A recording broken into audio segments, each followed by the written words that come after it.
Je voudrais revenir d'ailleurs sur une fausse représentation. Les Juifs ne sont pas dans un rapport d'alliance avec Dieu, mais dans un rapport consubstantiel avec le plan divin. Donc l'invention de l'alliance, de la brite, est une invention qui est contraire à la théologie juive. Le père du judaïsme, des Juifs, ce n'est pas Abraham, c'est Adam. Et on se sert d'Abraham pour occulter Adam. Or, la relation fondamentale que les Juifs ont avec le plan divin, c'est Adam, c'est pas Abraham. Abraham, c'est rien du tout. Abraham, c'est une configuration particulière, comme ça, qui concerne, c'est un peu comme Moïse, Abraham, car ce sont des personnages qui sont contactés, qui sont missionnés, mais ce ne sont pas les ancêtres des Juifs. Il faut lire le livre 5, le chapitre 5 de la Genèse, pour comprendre. Mais ce chapitre 5, son premier verset a été mal traduit en français. Le premier verset, c'est « Sefer Toldot Adam ». Ce n'est pas le livre de l'histoire d'Adam. Qu'est-ce que c'est que l'histoire d'Adam? C'est rien du tout. C'est le livre des générations d'Adam. Le mot Toldot vient du mot Leda, qui veut dire les naissances.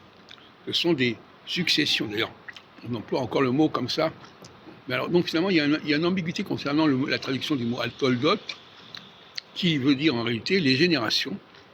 Et effectivement, immédiatement après, on nous dit, voilà, un tel a engendré celui-ci, celui-ci, celui-là.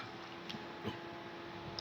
Et ce sont les générations des Adamites, c'est-à-dire les Juifs. Et les Juifs ne sont pas toute l'humanité, loin de là.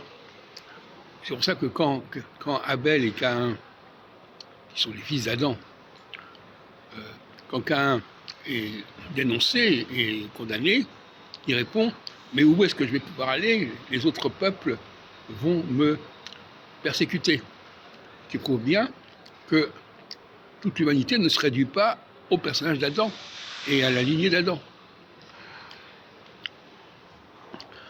Donc là, il y a une imposture. À quoi tient-elle? D'où vient-elle? Je ne sais pas, il y a une espèce de télescopage qui s'est produit, comme il y en a d'autres d'ailleurs, des télescopages. Il y a un télescopage entre l'hébraïsation, l'hébraïté de Moïse et la médianité des populations auxquelles Moïse est envoyé. Alors, quand on dit Moïse est envoyé vers les Hébreux, non, il n'est pas envoyé vers les Hébreux.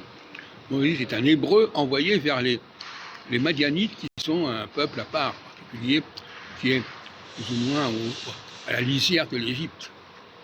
De la même façon qu'Abraham, c'est simplement un personnage comme ça qui va jouer un certain rôle. Mais supposons que le Pentateuque a été trafiqué de A jusqu'à Z de manière. Alors. Donc il ne faut pas s'étonner. Même la notion des 12 tribus, des 12 fils de Jacob, c'est une plaisanterie qui a été inventée d'ailleurs par le royaume d'Israël, qui est le royaume du Nord, qui a fait sécession avec avec la dynastie davidienne. Pour une raison d'ailleurs très simple, c'est que finalement les populations du Nord n'étaient pas des Adamites. C'était des populations asservies, alliées éventuellement, mais ce n'étaient pas des Adamites. Les seuls Adamites, c'était la génération de David. D'ailleurs, Jésus se dit fils d'Adam, fils de l'homme. Alors ça va être encore une très mauvaise traduction. On ne peut pas traduire Adam par l'homme, parce qu'on va dire l'humanité, non. C'est fils d'homme, mais fils d'Adam. Adam, on ne doit pas traduire Adam par l'homme. Quand Ézéchiel est interpellé, on l'appelle Ben Adam. On dit, c'est traduit par fils de l'homme, c'est un contresens.